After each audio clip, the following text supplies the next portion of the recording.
নমস্কাৰ বন্ধুসকল, আজি আমি আমাৰ চেনেলত আলোচনা কৰিম পিএম কিষাণ যোজনাৰ অধীনত অহা 19তম কিস্তি সম্পৰ্কে। প্ৰধানমন্ত্ৰী কিষাণ সন্মান নিধি পিএম কিষাণ ভাৰত চৰকাৰে কৃষকসকলৰ বাবে চালু কৰা এক গুৰুত্বপূৰ্ণ আঁচনি। এই আঁচনিৰ জৰিয়তে বছৰে ৬,০০০ টকা কৃষকৰ একাউণ্টত দীঘলীয়া সময় ধৰি জমা হৈ আহিছে। এইটো মূলতঃ ৩খন কিস্তিত ভাগ কৰি দিয়া হয়, প্ৰতি কিস্তিত ২,০০০ টকাৰ সহায়। বৰ্তমান ঘোষণা অনুসৰি কেন্দ্ৰীয় কৃষি মন্ত্ৰালয়ে সদ্য ঘোষণা কৰিছে যে 19তম কিস্তিৰ টকা অহা ৫ আগষ্ট ২০২৫ তাৰিখৰ পৰা দেশৰ লাখ লাখ কৃষকৰ একাউণ্টত জমা হ'ব। অসমত এই আঁচনিৰ পৰা ৩৫ লাখৰো অধিক কৃষকে লাভ পাব বুলি আশা কৰা হৈছে। ইতিমধ্যে ৰাজ্য চৰকাৰেও তালিকা প্ৰস্তুত কৰি কেন্দ্ৰলৈ পঠিয়াইছে। আপোনাৰ একাউণ্টত কিস্তিৰ টকা আহিব নেকি? কেনেকৈ চাব?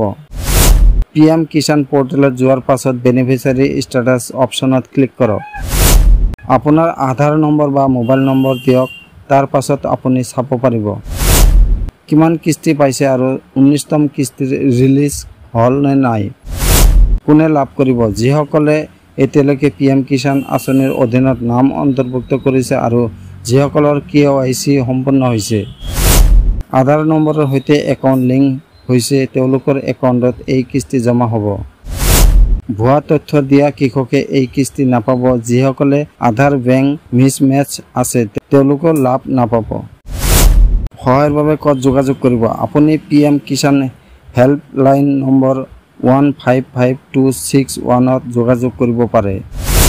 স্থানীয় কৃষি বিষয়া বা CHC কেন্দ্ৰত গ'লেও সহায় পাব। বন্ধুসকল, পিএম কিষাণ আঁচনি এটি ডাঙৰ সহায় কৃষকৰ বাবে, কিন্তু তাৰ উপভোগ কৰিবলৈ নিয়মবোৰ মানিব লাগিব। কিছুমান সময়ত কিছুমান কৃষকে কিস্তি লাভ নকৰাৰ কাৰণ হ'ল আধাৰ মিছমেচ, KYC অসম্পূৰ্ণ, একাউণ্ট ভুল।